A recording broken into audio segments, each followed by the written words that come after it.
Hello everyone, good evening. स्वागत है आपका आपके अपने चैनल हिस्ट्री वर्ल्ड में।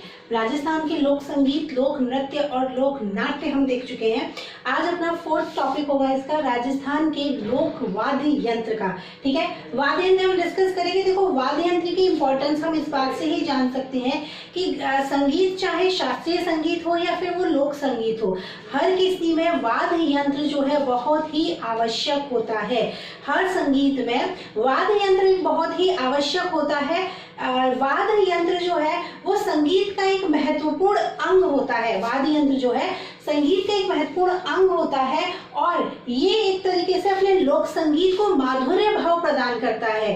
इस वाद्य यंत्र के थ्रू हम जब लोक संगीत से अपनी बात को जो कहते हैं, जो लोक संगीत गाते हैं, जो गायन करते हैं, उसको बहुत ही प्रभावशाली ढंग से कर सकते हैं। ठीक है, तो राजस्थान के वाद्य यंत्रों की हम बात कर रहे हैं। वाद्य यंत्र हम देखें तो 4 भागों में हम इनको डिवाइड कर सकते हैं। वाद्य यंत्र तो बहुत सारे होते हैं, कैसे याद करें, अलग अलग कैटेगरी में डिवाइड करके अगर हम इनको याद करते हैं तो इनको याद करना, समझना थोड़ा सा इजी हो जाता है। ठीक है, तो तत्वाद्य यंत्र,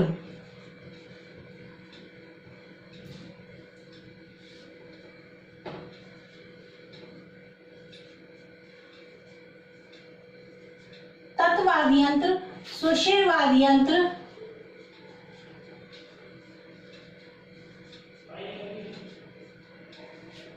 अवनद्य वाद्य यंत्र,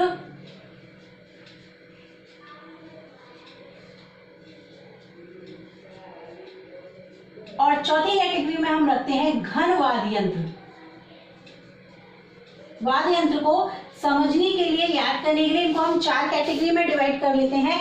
तत्वाद्य यंत्र, देखो तत्वाद्य यंत्र कौन से होते हैं? ये वे वाद्य यंत्र होते हैं जो जिनमें तार लगे होते हैं और जिनसे तार से ही स्वरों की आवाज निकलती है। ठीक है, जैसे अपना सारंगी हो गया, सितार हो गया, रावण हत्था हो गया, एकतारा। ठीक है, तो जिनसे तार के थ्रू स्वरों की आवाज निकलती है वो होते हैं तत्वाद्य यंत्र।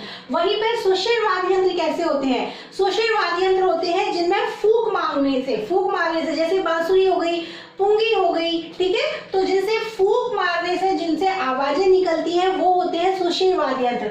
और अवनद वाद्य यंत्र, देखो अवनद वाद्य यंत्र और घन वाद्य यंत्र दोनों ऐसे होते हैं जिन पर हम चोट मारते हैं तो आवाज निकलती है। ठीक है, लेकिन डिफरेंस इतना है कि जो अवनद वाद्य यंत्र होते हैं इनके ऊपर पशुओं के चमड़े का मढ़ाव होता है। ठीक है, पशुओं के चमड़े से इनको मढ़ा जाता है। और ये जो घन वाद्य यंत्र होते हैं ये होते हैं वस्तुओं से बने हुए, ठोस वस्तुओं से बने हुए। जैसे कि मंजीरा आप ले लो, मंजीरे को आप जैसे बजाओगे घन से आवाज आएगी ना, तो ऐसी जो आवाजें निकलती हैं वो है घन वाद्य यंत्र। दोनों को चोट से ही बजाया जाता है।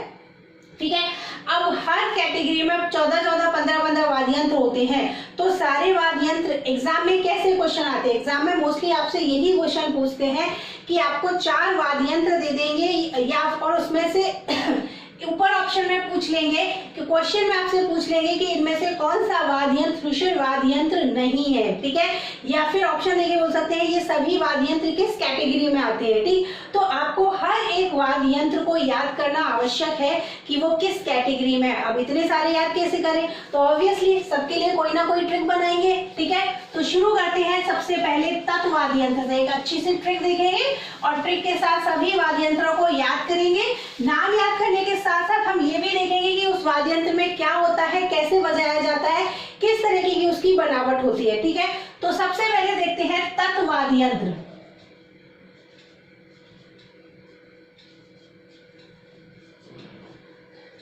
अच्छे से इसी क्लास में आपको याद हो जाएगा, कहीं से दूसरी जगह आपको देखने की जरूरत नहीं पड़ेगी। ध्यान से पूरा वीडियो देखना शुरू से एंड तक। ठीक है, तत्वाद्य यंत्र, तत्वाद्य यंत्र जैसा कि मैंने आपको बताया ऐसे वाद्य यंत्र जिनसे तारों से स्वरों की आवाज निकलती है। ठीक है, जैसे कि अपना सारंगी है, सितार है, सारंगी है, सितार है, रावण हत्था, एकतारा, दोतार, दुपाको, ये सारे के सारे किसमें आते हैं?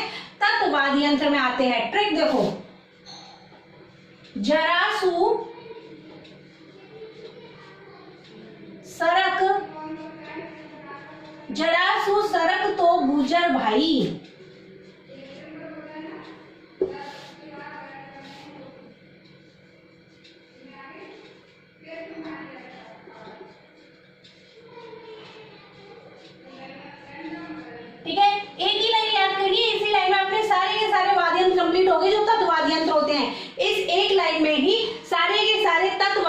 कंप्लीट हो गई। एक लाइन याद करनी है, जरा सू सरक तो गुजर बाई। ठीक है, अब देखो ज से आता है जंतर, रा से है रावण हत्ता, जंतर रावण हत्ता, सू से आता है सुरिंदा। ठीक है, अब देखो ये वाला जो स है इससे आपके दो वाद्य यंत्र निकलेंगे। इससे एक तो निकलेगा सितार और दूसरा निकलेगा सारंगी।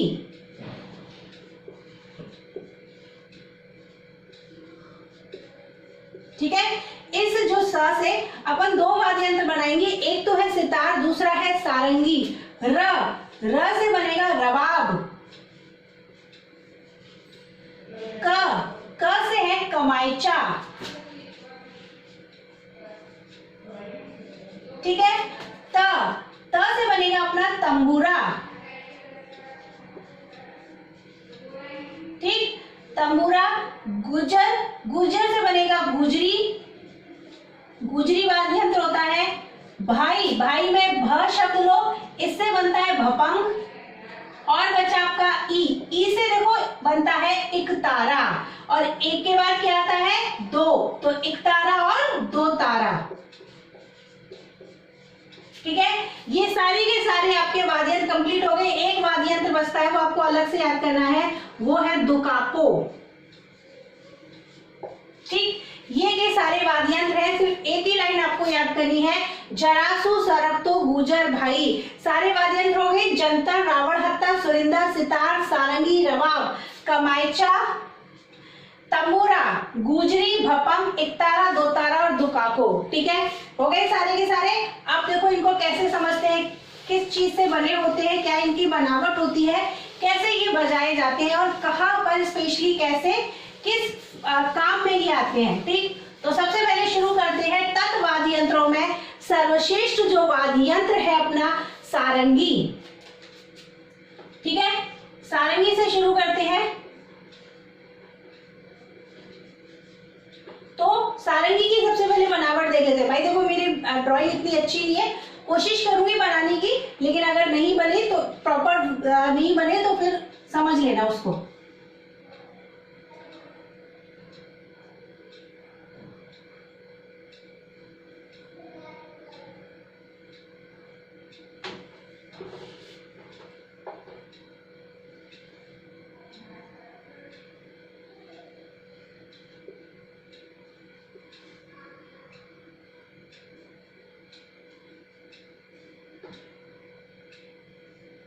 ठीक है, इस तरीके की कुछ सारंगी की बनावट होती है।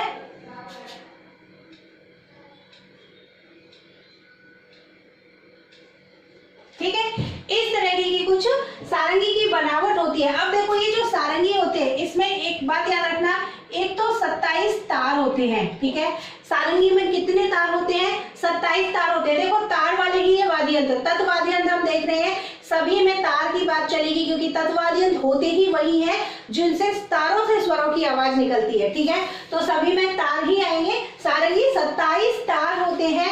आप देखो 27 तार होते हैं, और ये बनती किससे है? तो सागवान की लकड़ी से बनती है ये।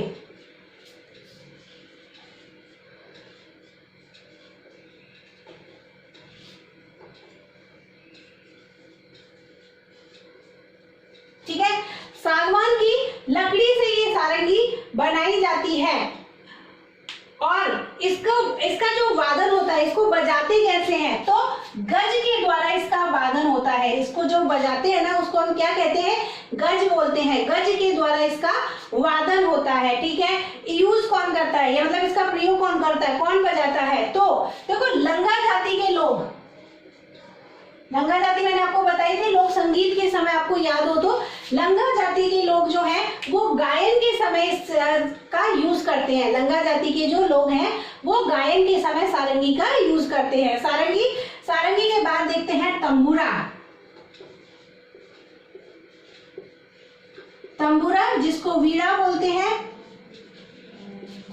या फिर वीणा और वेड़ो, ये तंबूरा के ही नाम है। ठीक है, तंबूरा जिसको वीणा नाम से भी जानते हैं, वेड़ो नाम से भी जानते हैं। ठीक, अब देखो तंबूरा किस तरह की इसकी बनावट होती है, कुछ इस तरह की इसकी इसकी बनावट होती है।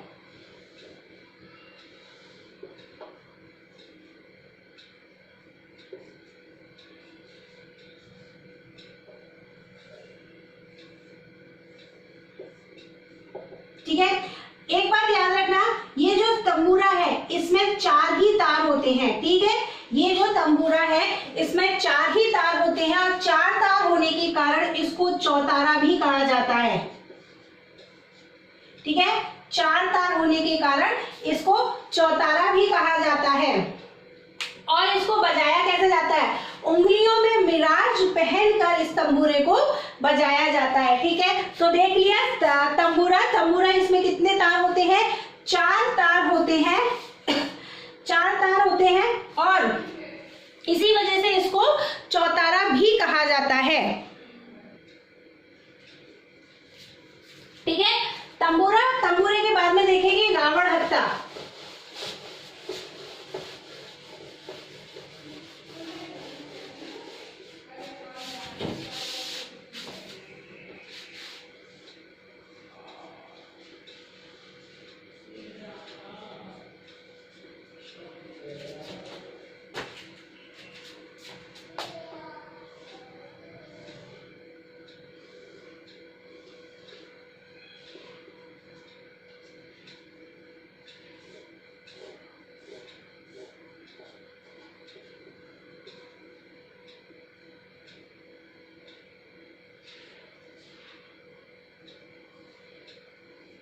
ठीक है, इस तरीके का कुछ ये वाद्य यंत्र होता है रावण हत्ता।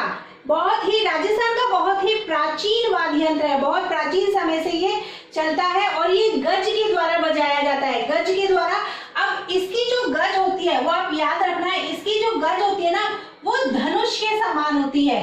ठीक है, धनुष में जैसे आगे डोरी बंधी होती है ना, उसी तरीके से इसकी गज होती है, उस गज से ही इसको बजाया जाता है। तार कितने होते हैं? तो तार होते हैं इसमें 9। ठीक है, 9 तार होते हैं। रावणहत्ता राजस्थान का बहुत ही प्राचीन वाद्य यंत्र है। और एक बात और याद रखना, ये जो गज होती है इस गज में घुंघरू बंधे हुए होते हैं। जिस गज से इसका वादन होता है उस गज में घुंघरू बंधे होते हैं। और इसका वादन होता कब है? पाबूजी की फड़, ठीक है, पाबूजी की फड़, डूंगर जी, जवाहर जी,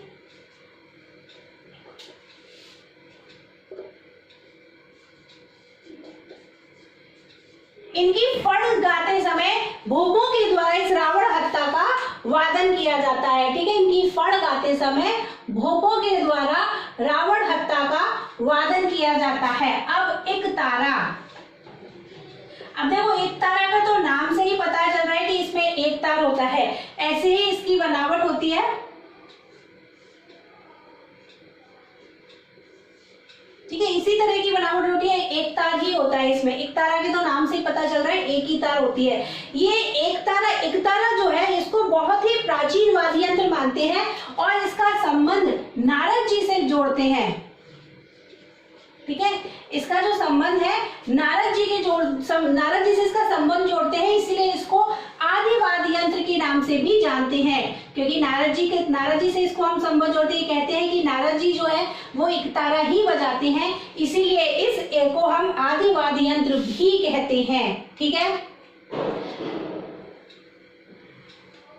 देखो चपटा होता है और ये गोलाकार रूप में लिए हुए होता है और लगभग 3 फीट लंबा डंडे पर बना हुआ ये वाद्य यंत्र होता है। और नारद जी से तो हमने इसका संबंध जोड़ ही दिया, बता ही दिया कि भी नारद जी इसका यूज करते हैं। आज के टाइम पे भी अगर हम देखें तो जो साधु सन्यासी होते हैं ना वो एक तारा का बहुत यूज करते हैं। अब देखो जहां पर हमने एक तारा देखा वहीं पर 2 तारा भी देख लो।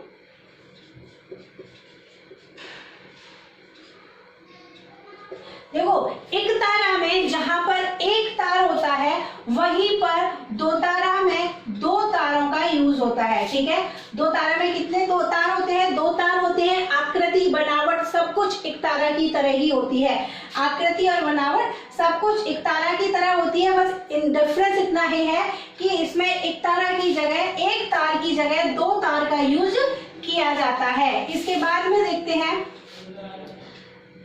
भपंग।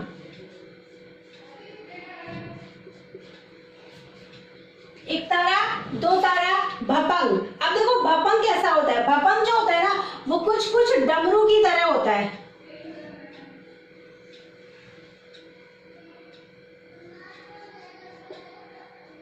भपंग जो होता है उसकी आकृति कुछ कुछ डमरू की तरह होती है, ठीक है।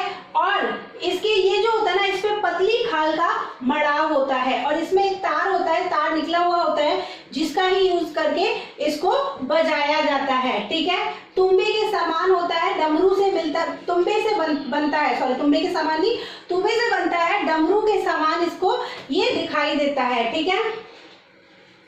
अलवर जिले में जोगी लोग इसका बहुत यूज करते हैं,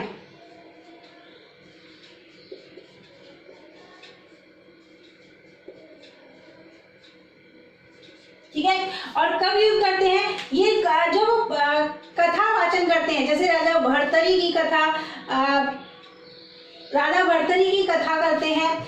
इसके साथ साथ पांडुकड़ा, हीर रांझा, ये जो लोक कथाएं करते हैं, लोक कथाएं जैसे मैंने आपको बताया था लोक नाट्य, तो जब उन लोक नाट्यों का मंचन किया जाता है, जैसे राजा भर्तरी का लोक नाट्य हो गया, हीर रांझा हो गया, उस समय इस वाद्य यंत्र का प्रयोग किया जाता है। अलवर साइड में इसका प्रयोग ज्यादा होता है।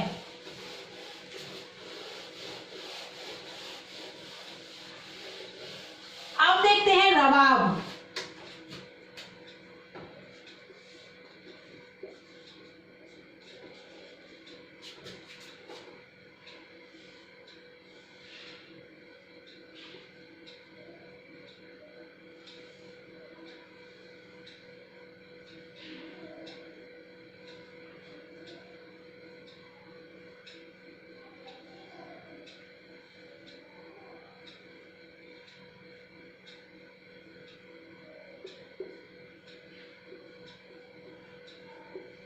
देखो कुछ इस टाइप का बना होता है। भाई ड्राइंग मेरी बिल्कुल भी अच्छी नहीं है, इसलिए मैं सिर्फ उनकी कोशिश कर सकती हूँ वैसे वाद्य यंत्रों को बनाने की।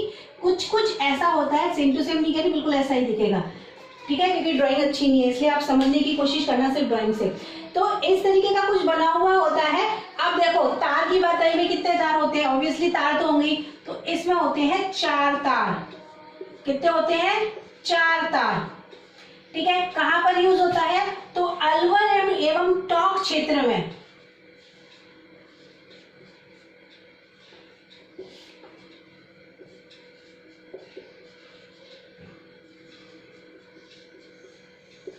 मेव जाति के जो भाट होते हैं ना, उनके द्वारा ये यूज किया जाता है, ठीक है। और ये अपनी उंगलियों से बजाया जाता है, ठीक है, अपनी उंगलियों से बजाया जाता है। रबाब हो गया। अब देखो रबाब के बाद में देखते हैं हम दुकाको। देखो दुकाको के बारे में आप याद रखना कि ये जो वाद्य यंत्र है ये भील जाति के द्वारा बजाया जाता है और दीपावली पर बजाया जाता है, ठीक है। और दीपावली पर बजाया जाता है। बजाया कैसे जाता है? तो घुटनों के बीच में रखकर इसको बजाया जाता है, ठीक है, घुटनों के बीच में रखकर इसको बजाया जाता है। अब देखते हैं सारंगी। देखो सारंगी भी मैं बनाऊंगी, सॉरी सारंगी तो देख ली, कमायचा। सारंगी की मैंने आपको बना के दिखाया है डायग्राम। जैसे सारंगी की बनावट होती है, कुछ कुछ बनावट इसकी भी वैसी ही होती है, सारंगी के जैसे ही इसकी बनावट होती है, ठीक है। रेगिस्तान इलाकों में, इसलिए मैंने यहाँ पर इसका डायग्राम नहीं बनाया क्योंकि सारंगी के जैसे ही दिखता है और सारंगी का डायग्राम एक बार बना चुके हैं।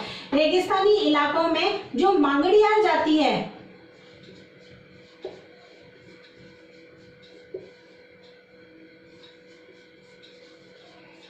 मांगड़ियार जाति के लोग जो हैं वो लोक गायन के समय इसका उपयोग करते हैं। कमायचा का उपयोग मांगड़ियार जाति के लोग जो हैं वो लोक संगीत, लोक गायन के समय इसका उपयोग करते हैं। ये कहा जाता है कि ये जो कमायचा है ये एक ईरानी वाद्य यंत्र है, ठीक है, ईरानी वाद्य यंत्र है। और इसके साथ साथ मांगड़ियार जाति के साथ साथ नाथपंथी जो साधु हैं, जब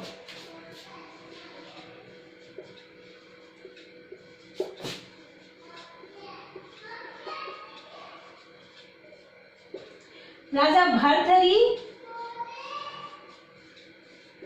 एंड गोपीचंद, इनकी जब लोक कथाओं का वाचन करते हैं तभी भी ये कमाईचा वाद्य यंत्र बजाया जाता है। ठीक है, कमाईचा अपने 9 वाद्य यंत्र हो गए।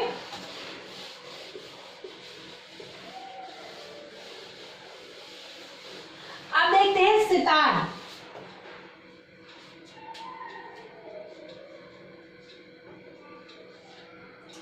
देखो सितार, आप याद रखना कि ये जो सितार है हिंदू और मुस्लिम शैली का समन्वय है, इसमें हिंदू और मुस्लिम शैली का समन्वय है। सितार होता कैसा है? देखो वैसे तो हम सब इनसे परिचित हैं, हम सब ने ये वाद्य यंत्र देखे हुए हैं।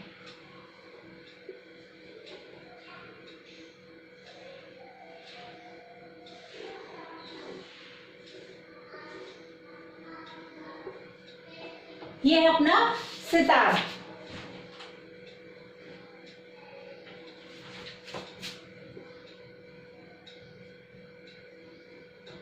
ठीक है, कुछ इस तरीके का बना हुआ होता है, सितार होता है। और ये कहा जाता है कि ये जो सितार है, ये जो सितार है वीणा और ईरानी जो है तंबूरा, ईरानी तंबूरा, उन दोनों को मिलाकर इस सितार का निर्माण किया गया है।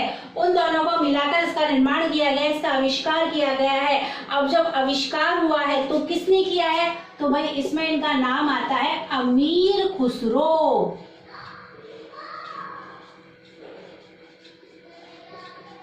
ठीक है, अमीर खुसरो का नाम आता है। अमीर खुसरो ने सितार का आविष्कार किया था। हिंदू और मुस्लिम शैली पर आधारित ये वाद्य यंत्र है। इसके बाद में देखते हैं गुजरी।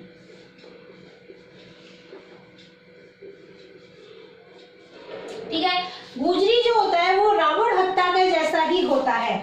गुजरी जो होता है रावण हत्या के जैसा वाद्य यंत्र होता है। ठीक है, लेकिन रावण हत्या में मैंने आपको तार कितने बताए थे? 9 तार बताए थे। तो जब ये रावण हत्या के जैसा है तो इसमें भी कितने तार हैं? 9 तार होते हैं इसमें भी। ठीक है, बिल्कुल रावण हत्या के जैसा ही मिलता जुलता वाद्य यंत्र होता है। इसके बाद में देखते हैं जंतर। जंतर, देखो ये जो जंतर होता है ये वीणा का प्रारंभिक रूप है। ये जो जंतर होता है ये वीणा का प्रारंभिक रूप है। वीणा तो अपन सबने देखा है, वीणा तो ऐसा कुछ होता है कि भाई यहाँ से इस टाइप के होता है और यहाँ पर वो होता है जिससे वो बजाते हैं, इस टाइप से वीणा होता है। लेकिन ये जो होता है ये कैसा होता है? देखो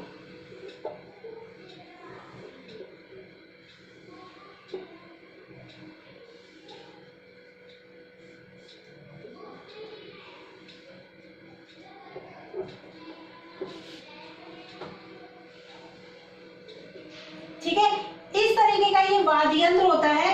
और इस वाद्य यंत्र की खास बात ये है कि यहाँ पर डोरी लगी हुई होती है। ठीक है, और इस डोरी को गले में फंसाकर ये जो वाद्य यंत्र है बजाया जाता है। ठीक है, ये जो जंतर वाद्य यंत्र है इस तरीके का होता है। ये तो 2 होते हैं बजाने वाले। ठीक है, ये डोरी है। ठीक है, इस डोरी को गले में लटकाकर ये वाद्य यंत्र बजाया जाता है। ठीक है, खड़े होकर गले में लटकाकर इसका वादन किया जाता है। और इसका वादन मुख्यतः कब किया जाता है? देवनारायण जी की फण गाते समय।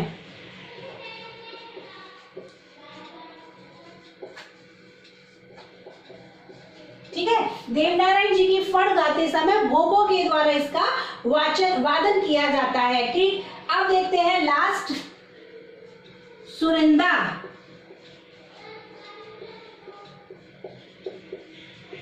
देखो सुरिंदा कैसा होता है? रबाब देखा था, रबाब से मिलता जुलता बना होता है ये।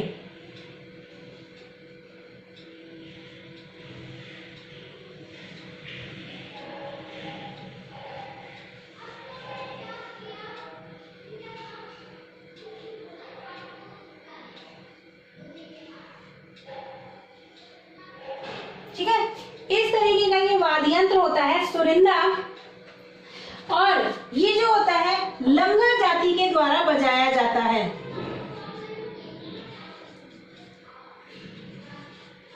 ठीक है, और किसके द्वारा बजाया जाता है? मतलब किससे बजाया जाता है? तो गज की सहायता से ये जो है वाद्य यंत्र बजाया जाता है। लंगा जाति के द्वारा वाद्य यंत्र बजाया जाता है। रोहिड़े की लकड़ी से बना हुआ होता है। एक बात और याद रखना, इस वाद्य यंत्र का वादन करते समय एक अन्य वाद्य यंत्र को भी यूज किया जाता है। कुछ और वाद्य यंत्रों का भी वादन किया जाता है, जैसे सतारा और मुरली। ठीक है, इसके साथ में सतारा और मुरली का भी वाद्य यंत्र किया जाता है। मतलब ये जो सुरिंदा वाद्य यंत्र है वो सतारा और मुरली की संगत से बजाया जाता है। ठीक है, तो यहाँ पर अपने तत्व वाद्य यंत्र कंप्लीट होते हैं। कल की क्लास में हम सुष्य वाद्य यंत्रों को देखेंगे, ऐसे वाद्य यंत्र जो फूंक मार के बजाए जाते हैं। ठीक है, आज का वीडियो अगर आपको पसंद आया हो तो वीडियो को लाइक कीजिए, दोस्तों के साथ में शेयर कीजिए, चैनल को सब्सक्राइब कीजिए। मिलते हैं कल अपने नए आगे टॉपिक के साथ में। तब तक थैंक यू सो मच।